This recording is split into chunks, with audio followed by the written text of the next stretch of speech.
En conseil d'agglomération à Saint-Quentin-en-Yvelines, donc dans mon département, et je suis accueillie par un collègue, quand je te vois Aurore, j'ai envie de te faire une beau pain. Et puis un autre collègue surenchérit en faisant un jeu de mots sur mon nom de famille et en disant quand je te vois Aurore, j'ai le bâton de berger. Une métaphore assez imagée et parlante. J'aurais dû leur dire stop, j'aurais dû les remettre à leur place immédiatement, et je le fais pas. Et c'est vrai que le premier réflexe, et je m'en suis rendu compte après, c'est que je me suis couverte, c'est-à-dire j'ai mis mes bras comme ça, comme si c'était moi qui étais en fait en tort, en cause, alors qu'en fait non, c'est pas une exception hier soir. Hier soir, c'est la norme. À chaque réunion politique, vous entendez ce genre de propos? Mais oui, sur moi ou sur d'autres. C'est des femmes qu'on va critiquer sur leur physique, c'est des femmes qui parfois ont des comportements durs et qui vont devenir des pisse-vinaigre ou des mal baisés dans la bouche des hommes, et même parfois dans la bouche des femmes. Le vrai harcèlement sexuel, vous l'avez aussi rencontré? Le harcèlement, ça existe.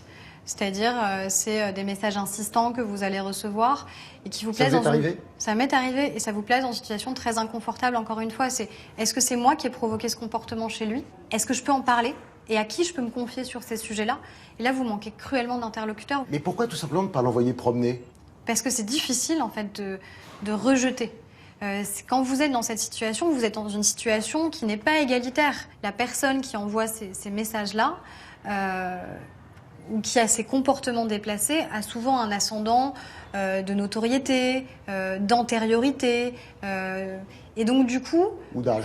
Ou d'âge, tout simplement. Et donc quand vous devez dire non parce que vous dites non, vous faites 1001 circonvolutions en disant comment je fais pour dire non sans que pour autant demain il me blacklist, qu'il dise sur moi des choses qui sont fausses. Moi, je me suis engagée en politique très jeune. J'avais 16 ans et j'étais responsable des jeunes de mon département à 18 ans. Mais à 18 ans, j'avais déjà, a priori, couché avec la terre entière juste pour avoir ce micro-poste. Et c'est extrêmement violent quand vous avez 18 ans d'entendre ça. Je me dis, mon Dieu, et si mes parents l'entendent, si mes amis l'entendent, quelle image ils vont avoir de moi? C'est quoi la solution? Il faut marginaliser ceux qui s'en rendent coupables, parce que non, c'est pas une question de bonne femme, comme le disait un parlementaire hier. C'est un enjeu essentiel de question d'égalité entre les hommes et les femmes, de dignité, et qui doit inspirer l'ensemble de la société, au-delà même du simple jeu politique.